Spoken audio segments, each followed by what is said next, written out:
지난 시간에는 한국사 공부를 어떻게 해야 될지에 대한 접근법, 그리고 시즌 1으로 분류를 했던 고대사죠. 고조선부터 삼국시대와 남북국시대를 어떻게 접근하면 좋을지에 대해서 봤습니다. 이번 시간에는 시즌 2와 시즌 3, 하나가 된 과정을 거친 우리나라 한민족이 과연 하나의 국가에서 어떤 시스템을 완성했는지를 중점적으로 바라보는 고려사, 조선사, 천년을 한번 살펴보도록 하겠습니다. 우선은 고려사를 한번 볼게요. 고려라는 한 나라잖아요. 모든 나라는요, 안과 밖으로 나뉘어요.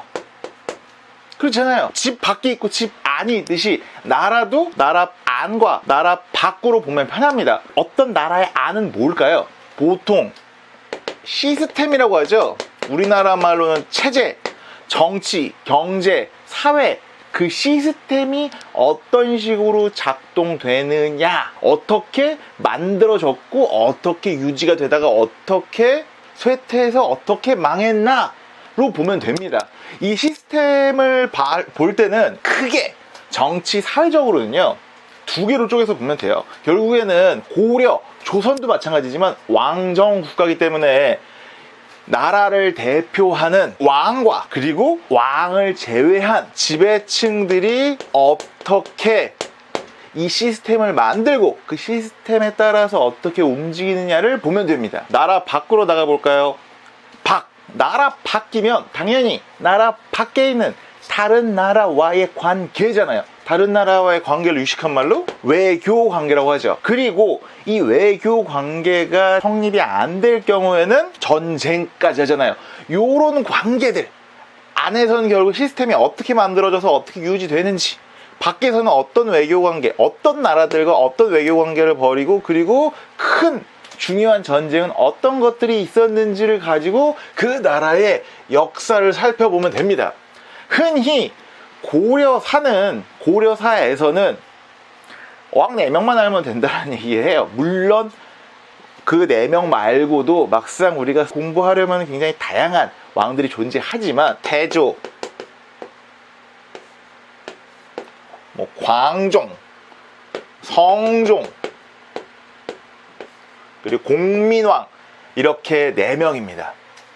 제가 우선 이 둘만 쓴 이유는 고려건 조선이건 그리고 중국이건 이 동북아시아에서 유교적인 국가 시스템을 가지고 있는 나라들은요, 웬만하면 이 두 왕을 다 가지고 있습니다. 그냥 첫 번째 왕을 태조라고 해요. 태조, 왕건, 태조, 이성계. 우리나라에는 태조가 2분 계시죠. 고려의 태조, 첫 번째 왕은 왕건이죠. 그 왕건이 세운 나라, 그 나라의 시스템을 완성했을 때의 왕을 이룰성자를 써서 성종이라고 불러요.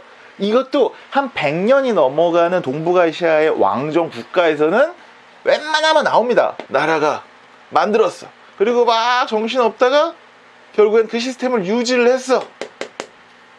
그러면 이 시스템을 만드는데, 나라를 나라답게 만드는데 도움을 준 왕이 있을 거 아니에요. 고려사에서는 그 왕을 광종이라고 합니다. 태조가 혼자 나라를 세우진 못했을 거 아니에요. 개국공신들, 나라를 세우는데 도움을 많이 준 신하들이나 세력들이 많습니다. 그래서 초반에는 오히려 정신이 없고 그 다른 세력들에게 나라를 빼앗길 뻔도 한 위기를 모든 나라들이 다 원래 세계에 겪어요. 그런데 광종이 그 세력들을 숙청하고 왕이 다스리는 왕정 국가의 시스템을 유지하는 데 도움을 줍니다. 거기다가 그냥 숙청만 하는 게 아니라 개혁까지 해요. 그래서 이 광종 자체가 고려사에서는 성종 이전에 그 어떤 나라를 나라답게 만든 왕이라고 해서 교과서에서 배웁니다. 예를 들면은 과거 제도를 한반도에서 처음으로 실시했다 등등의 이야기들이 나오죠.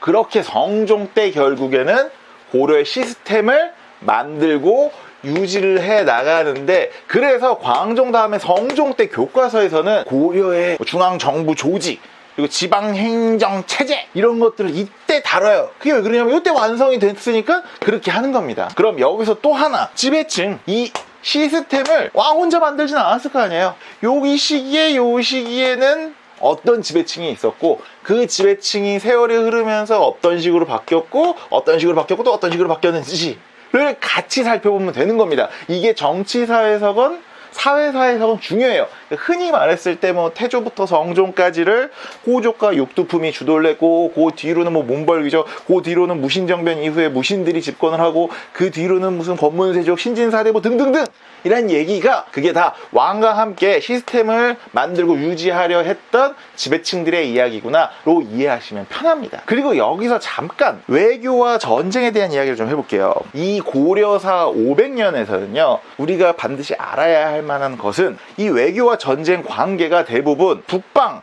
이민족들과의 관계가 굉장히 얽히고 설켜 있습니다. 그러니까 중국 중원에 있는 나라들, 한족의 나라들과도 관계를 맺지만 주로 이 고려사 500년 동안은 북방 이민족들의 힘이 굉장히 셌어요. 시스템 정립기에는 거란족이 굉장히 힘이 셌고요. 그리고 한창 시스템을 만들고 유지해 나갈 무렵에는 여진족이 나라를 세워서 제국을 만들었죠. 그리고 고려 후기에는 몽골족이 여러분도 다 아시다시피 세계를 제패하는 세계 제국으로 만듭니다. 그래서 고려는 이 거란과 어떤 관계를 맺었지? 여진이랑은 어떤 관계를 맺었지? 그리고 몽골이랑은 어떤 관계를 맺었지? 여기에 왕과 지배층들은 어떻게 대응하고 어떻게 변해갔는지를 살펴보면 고려사가 한눈에 들어옵니다. 그리고 마지막으로 간단하게 정리해야 될 왕은요 바로 공민왕이에요. 나라가 망해갈랑 말랑 할 때쯤 갑자기 몽골이 쳐들어와서 원간섭기라고 교과서에서 불리는 시기가 오는데 세계제국 원나라에게 고려가 어떻게 보면 종속적인 그런 나라가 되는 상황에서 우리 이렇게 그냥 종속국으로 망할 수 없어 라고 중흥기를 이끈, 그리고 그 이후의 시대에 영향을 미친 왕이 공민왕이고 이 공민왕 때 있었던 개혁 그리고 공민왕이 등용하려고 했던 새로운 지배층들에 대해서 한번 살펴보고 공민왕이 죽고 나서 이 망하는 과정을 새로운 지배층과의 개혁 등등으로 엮어서 보면 고려의 후기도 어느 정도 한눈에 들어올 수 있는 겁니다. 이렇게 고려사 500년은 간단하게 정리를 하고요. 바로 조선사로 넘어가도록 하겠습니다.